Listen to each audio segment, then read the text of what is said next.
family drama. Interested? I have to preface this by saying this is not the first time this has happened to me. A member of my family, someone I've known since birth, they were upset about something I posted on social media, and they texted me to let me know. Anytime communication jumps mediums like that, from a post to a text or from an email to a phone call, that's never a good thing. I'm sure after this video I can expect a strongly worded letter in my mailbox. I intend to write a strongly worded letter to the White Star Line. And yeah, I debated whether to even make this video or not because airing my family's dirty laundry isn't a large part of my current business plan. But you know how when you watch a finfluencer and they interrupt their own financial advice to remind you not to take anything they say too seriously because they're not a qualified professional, they're just an idiot on the internet? Well, I am also just an idiot on the internet, except that as a licensed real estate agent, I'm a fiduciary and therefore held to certain standards and required by law to put your needs ahead of mine. Caveat emptor, of course, but I digress. Whether those financial entertainers offer sound advice or not, inevitably you're always left feeling like, that's cool, Graham, but I got real world shit going on. How am I supposed to focus on dollar cost averaging my way into an index fund when I'm staring at my bank statement right now trying to decide between the dentist or the mechanic? Because I can only afford one. Tires or teeth? Tires, teeth.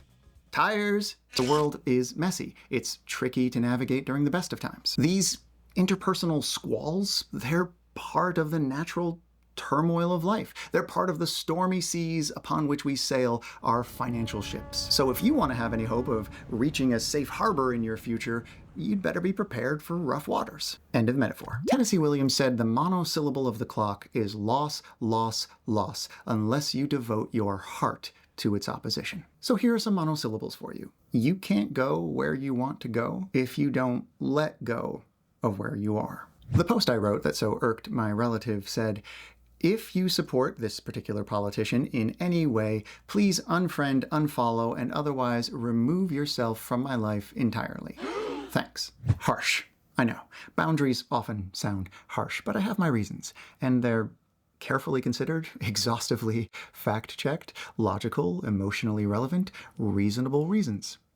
I'm nerdy like that. A week later, I got a text from the aforementioned relative who does not follow me on social media. Scott, I just read your post and was very disappointed that you would put politics ahead of family. I know you were brought up to respect other people's feelings, so I don't understand your negativity. You always say you respected Grandpa's wisdom. He certainly would never put politics ahead of family. That was a very hurtful post, and I think you are a better person than that.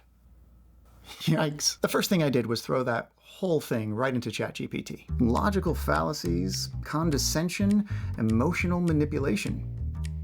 Cool. After mulling it over for a couple of days, I crafted a reply that was a critique of the text and its argument, rather than the person behind the text and its argument, and I ran that through ChatGPT as well to make sure I wasn't employing the same rhetorical sophistry.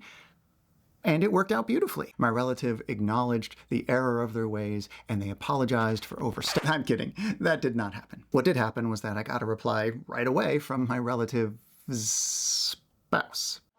God, I woke the beast. And their better half was less subtle. Here's what ChatGPT said. Highly contentious, logical fallacies, personal attacks, emotional blackmail, mockery, and dismissiveness.